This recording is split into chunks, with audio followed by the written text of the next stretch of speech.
Nakatakda na ring ilabas sa publiko ni House Senior Deputy Minority Leader at Caloocan 2nd District Representative Edgar Erice ang kanyang Statement of Assets, Liabilities and Net Worth o SALN sa mga susunod na araw. Bilang miyembro ng Liberal Party, ito ang panawagan sa kanilang partido. Naniniwala rin ang kongresista na wala na dapat kondisyon at mga palusot bago ilantad sa publiko ang SALN ng government officials. Ginawa nito ang pahayag matapos sabihin ng Malacanang na sa mga kinauukulang otoridad lamang handang ipakita ni na Pangulong Ferdinand Marcos Jr. at mga miyembro ng gabinete nito ang kanilang SALN.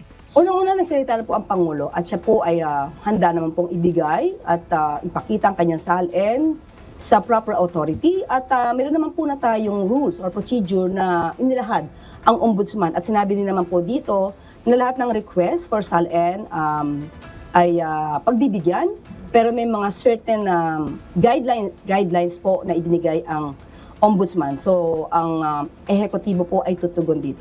Giit ni Congressman Erice, kung gustong maging bahagi ng reforma kontra katiwalian, lahat ng opisyal ng gobyerno ay dapat handang isapubliko ang kanilang SALN. Kung talagang nais namin na makapag-contribute sa pagbabago, ilabas namin lahat. Wala nang dapat sinisino, wala nang mga kondisyon. Anyway, nandito naman kami sa public service. Kung may gumawa ng kalokohan sa amin, siguro mas may kapangyarihan naman kami na ipakipaglaban yung karapatan namin. 9 na miyembro na ng minority bloc sa Kamara ang voluntaryong naglabas sa publiko ng kanilang SALN. Samantala, ikalawang majority bloc member naman na naghayag ng SALN sa publiko si House Deputy Speaker at TUCP Party List Representative Raymond Democrito Mendoza.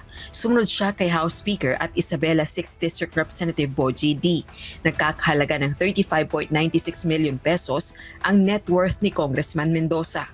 At mayroon nitong 4 na kaanak na naglilingkod din sa gobyerno kabilang na ang asawa nitong gobernador sa Cotabato at anak na isa ring kongresista. Pero sa isa namang pahayag, binanggit nitong may 3 pa itong kamag-anak sa pamahalaan.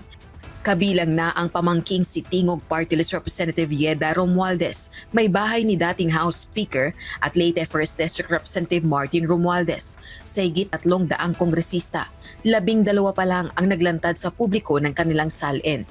Rosa Licuz, UNTV News and Rescue.